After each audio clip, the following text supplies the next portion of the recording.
Assalamualaikum warahmatullahi wabarakatuh. Waalaikumsalam. Bismillahirrahmanirrahim. Wassalatu wassalamu ala Rasulillah wa ala alihi wa sahbihi wa man wala. Subhanallahi wa subhanahu wa ta'ala kita dari nabi karena sebelumnya adalah istilah Muslim dari sahabat Abu Juhaifah Wahb bin Abdullah radhiyallahu anhu, dia berkata, aku mendatangi baginda Nabi sallallahu alaihi wasallam di Mekah, wa huwa bil Abtah, sementara beliau ada di satu tempat namanya Abtah, fi ubbatin lahu hamra min adamin, di dalam satu kemah yang berwarna merah. Kemudian kemahnya itu dari kulit binatang yang Allah bisa makan. Kemudian keluarlah Bilal membawa air wudhu untuk beliau. Kemudian faminna ilin manatuhin, ada yang memperoleh bekas wudhu Rasulullah dan ada yang pembagian cipratannya. Kemudian si perawi hadis ini menyampaikan, yakni Abu Juhaifah, kemudian keluarlah baginda Nabi sallallahu alaihi wasallam wa alaihi hullatun hamra, dan beliau mengenakan pakaian atau perhiasan yang berwarna merah.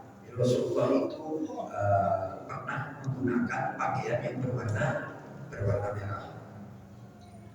Ka'anni anzuru ila bayadi saqaihi, seolah-olah aku melihat putih kedua betis Rasulullah sallallahu alaihi wasallam. Kemudian dilanjutkan kisahnya Abu Juhaifah, fatawaddoa wa adzana Bilal, kemudian baginda Nabi berwudu dan Bilal memandangkan azan. Faja'altu atatabba'u fahu hadha, kemudian Abu Juhaifah yang merawikan hadis ini, aku mengikuti mulut Bilal hana wa hana, ke sini dan ke situ. Yaqulu yaminan wa shimalan, Bilal memandangkan azan mengucapkan hayya 'alas shalah hayya 'alal falah, di kanan kiri. Jadi di antara fikih azan itu ketika mengucapkan sunnah hayya 'alas shalah ke kanan, kemudian hayya 'alal falah ke kiri. Kenapa? Biar suaranya itu tidak terdengar dari satu arah, dari berbagai arah. Lalu kalau sekarang bagaimana? Sekarang tidak ada pengeras suara. Oke, tapi sunnahnya seperti itu.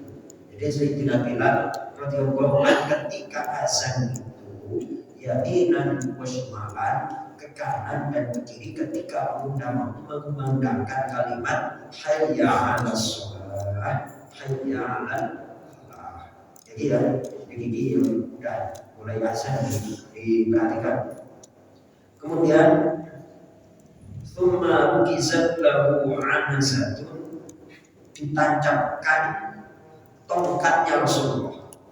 Fataqaddama, Rasulullah kemudian maju, fasalla, dan Rasulullah sholat. Maksudnya gimana? Al-Qurra rak'ataini yamurru baina yadayhi al-himar. Fataqaddama fasalla al-Qurra rak'ataini yamurru baina yadayhi al-himar. Dan Rasulullah sholat zuhur, dan di depan kayu itu dilewati oleh himar wal kalbu, dan juga anjing. Bapak-bapak, zaman dulu Mas Toto di sholat Rasulullah ini jemaahnya simpanan anjing dan himar, ya betul saja. Jadi kalau sekarang ada anak-anak terus ribut dan segala macam, masih berapa ini anjing ya, tapi kan nggak langsung di depannya, ya ini di sebelah tongkat itu. Maka dari itu di antara fadilahnya sholat berjamaah adalah ketika banyak anak-anak yang tidak akan sedikit dulu, itu pahalanya semakin banyak. Ya Ustaz ya. Jadi maunya bapak-bapak sebagian kan ini harus ribut anak sih segala macam ya. Ya kalau tenang berarti nggak ada tantangan. Nah, ketika ada yang sedikit berisik namun kita tetap khusyuk, itulah nilainya di situ. Kan ada ungkapan al-ajru ala qadri ta'abi, pahala itu disesuaikan dengan kadar sulitnya. Kalau kesulitannya semakin besar, pahalanya juga semakin tinggi. Baik, saya lanjutkan. La yumna'u thumma shalla asra rak'ataini, tidak menghalangi sholat Rasulullah thumma shalla asra, kemudian sholat asar rak'ataini 2 rakaat. Ini maksudnya sholat jamak takbir kosong. Nah, jadi kan ketika perjalanan sholat subuh 2 rakaat, salat, kemudian sholat lagi. Thumma lam yazal yusalli rak'ataini, kemudian tak henti Rasulullah sholat 2 rakaat hatta raja'a ila Madinah, kemudian sampai beliau pulang ke Madinah. Di antara faedah hadisnya adalah jawaz tabarruk bi athari Nabi sallallahu alaihi wasallam wa isti'mali fadli tuhuri wa ta'ami.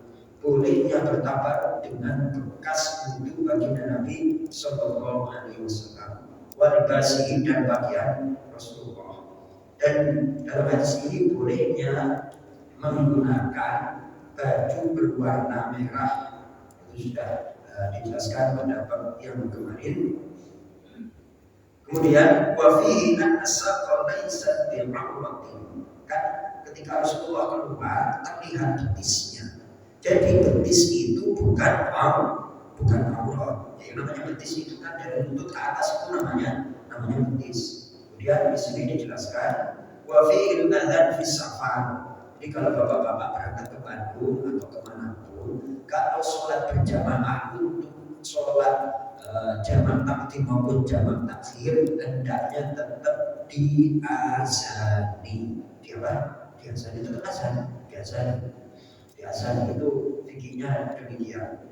Kemudian menolehnya bagi seorang muazzin ketika memandangkan hayya 'alas shalah ke kanan, hayya 'alal falah ke kiri. Baik, demikian tentang masalah hadis ini. Mudah-mudahan dari hadis ini kita bisa mengambil pelajaran dan bisa mengamalkan pada kehidupan sehari-hari kita. Mudah-mudahan bermanfaat. Assalamualaikum warahmatullahi wabarakatuh.